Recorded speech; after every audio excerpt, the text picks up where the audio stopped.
Vous avez droit à l'information et à nous le devoir de vous informer, fidèles téléspectateurs. Bonjour et voici ce qui fait l'actualité en cette mi-journée.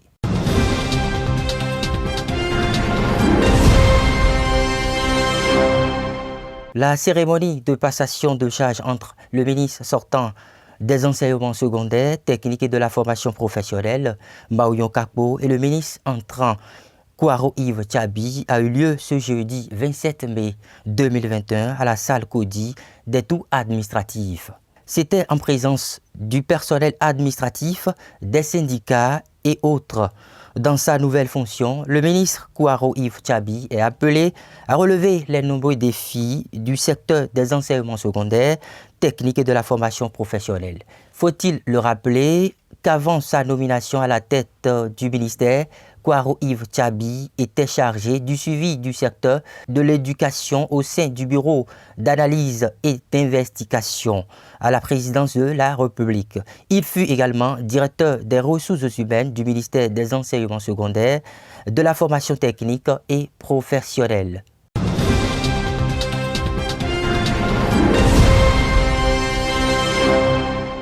Par décret numéro 2021-258 du 25 mai 2021 portant nomination à la présidence, Patrice Talon, lors de sa nomination, a nommé Wilfried Léandre Rumbedi au poste de secrétaire général adjoint du gouvernement et porte-parole. Rappelons qu'il était directeur de la communication à la présidence de la République du Bénin durant les 5 dernières années.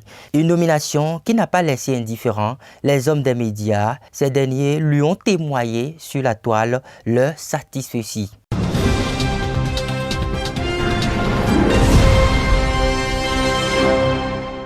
Amnesty International, l'organisation de défense des droits de l'homme, fête ses 60 ans d'existence ce jour. Cependant, la liberté d'expression, la liberté de réunion, la liberté d'association sont des domaines où l'organisation a plus de combats à mener. Les droits humains sont beaucoup plus réunis en cause en 1961.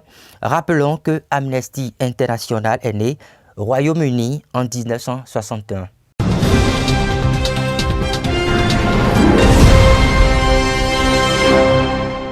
Le président syrien Bachar el-Assad a été réélu pour un second mandat de 7 ans avec 95,1% des voix annoncées jeudi le président du Parlement à la suite du scrutin décrié par l'opposition et les pays occidentaux, notamment la France.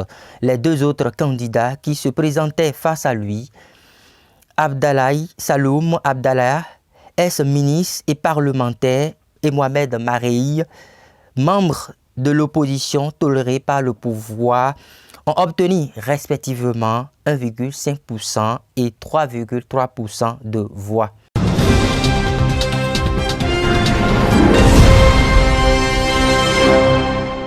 Une note sportive pour finir, la Fédération internationale du football association FIFA a dévoilé le classement du mois de mai 2021 hier jeudi.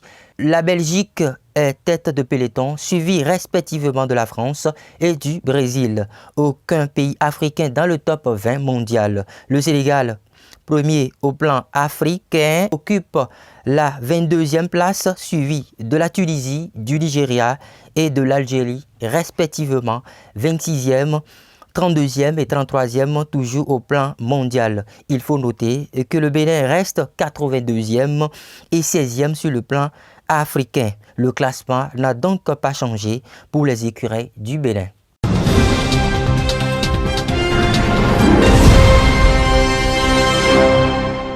C'est sur cette note sportive que nous mettons fin à cette randonnée de ce vendredi 28 mai 2021. Belle suite de journée à chacun et à tous.